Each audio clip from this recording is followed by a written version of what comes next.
Chairman, CWC new દિલ્હીના director, APMC, ADC અને GSC બેંકના ડિરેક્ટર તથા KN યુનિવર્સિટીના સ્થાપક એવા અને આપણા સૌના લોક લાડીલા, આપણા હૃદયમાં વસેલા એવા માનનીય શ્રી બિપિનભાઈ પટેલ સાહેબનું હું અત્રે આપણા વચ્ચે બધા વચ્ચે હું શાબ્દિક સ્વાગત કરું છું.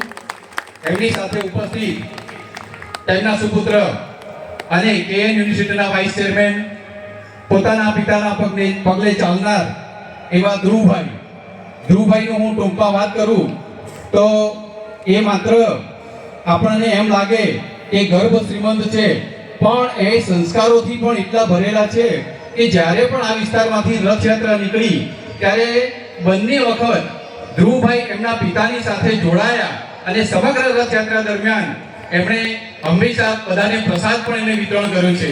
આવા ખૂબ જ ધાર્મિક સ્વભાવના ધ્રુવભાઈ પણ આપણી વચ્ચે ઉપસ્થિત છે, તો ધ્રુવભાઈનું પણ આપણે હાર્દિક સ્વાગત કરીએ છીએ. આપણને હંમેશા પ્રોત્સાહન આપનાર આપણા એસોસિએશનના માનનીય પ્રમુખ શ્રી હિતેશભાઈ રાણાનું પણ હું શાબ્દિક સ્વાગત કરું છું. જયેશભાઈ કે જેઓ અત્યારે સ્ટેજ બિરાજમાન છે અને એમનું પણ હું સ્વાગત કરું છું. સાથે સાથે ગોસ્વામીભાઈનું પણ હું સ્વાગત કરું છું. રાજેશભાઈ સનારિયા કે જેમણે આ સુંદર કાર્યક્રમમાં પોતાનું યોગદાન આપ્યું છે, એમનું પણ હું સ્વાગત કરું છું. ત્યારબાદ હર્ષભાઈ ભોજક, સાથે સાથે દિનેશભાઈ અને જયેશભાઈ દેસાઈ, જે તમામ મહેમાનો મંચને શોભાવી રહ્યા છે, તે તમામનું હાર્દિક સ્વાગત કરું છું. સરકારે ભારતીય જનતા પાર્ટીએ આ પણ કર્યું.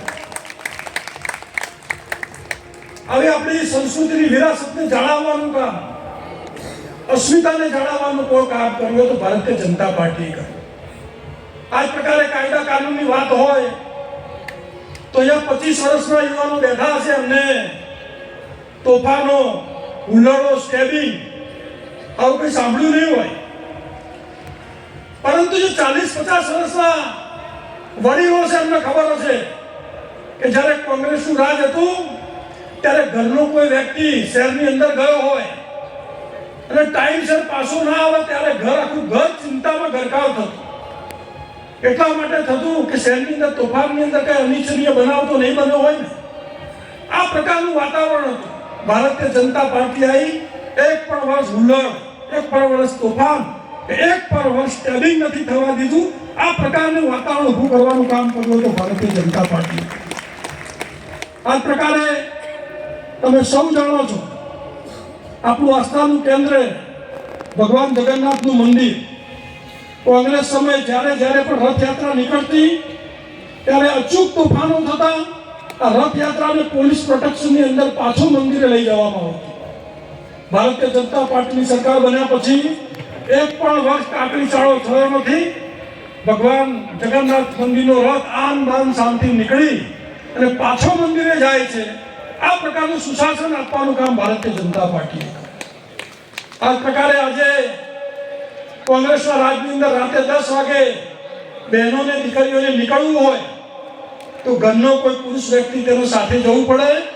ભારતીય જનતા પાર્ટીની સરકાર આવી, નવરાત્રી હોય, રાત્રે 2 વાગે 3 વાગે દીકરી રાસ રમી, ગરબા રમી અને સ્કૂટી ચલાવી અને બેફાક ઘરે પહોંચે, આ વાતાવરણ આપવાનું કામ કર્યું હોય તો ભારતીય જનતા પાર્ટી. આ રીતના આ દેશ એક રાખવું, જેમાં એસોસિએશનમાં આપ સૌ એક છો અને એક છો તો એકની એકતાની શોભા કેટલી છે આજે આપ સૌ જોઈ રહ્યા છો.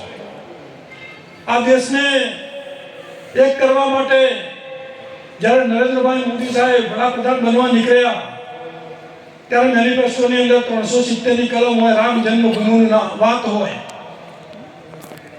તે જ પ્રકારે આપણી પર આતંકવાદીની વાત હોય. બોલાવવામાં આવે છે ત્યારે ટીમ દ્વારા રથયાત્રા હોય, આરોગ્યની વાત સાથે કોઈ ક્લિનિક ખોલવાની વાત હોય, કોઈ ઓપનિંગના કામ હોય અથવા તો નવરાત્રિની અંદર પણ કઈ કાર્યક્રમો રાખવામાં આવે ત્યારે અચૂક પ્રમાણે એમના તમામ કાર્યક્રમોમાં હું આવતો હોઉં. આમ તો રાજકીય માણસ છું, ભારતીય જનતા પાર્ટી જોડે જોડાયેલો છું, તેનો પદાધિકારી છું.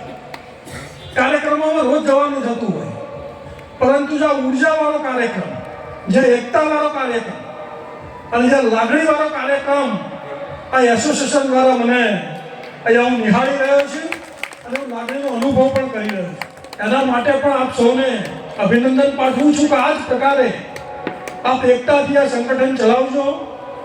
આ વિસ્તારની અંદર પહેલાં તો અમારું ગોતા ગામ હતું.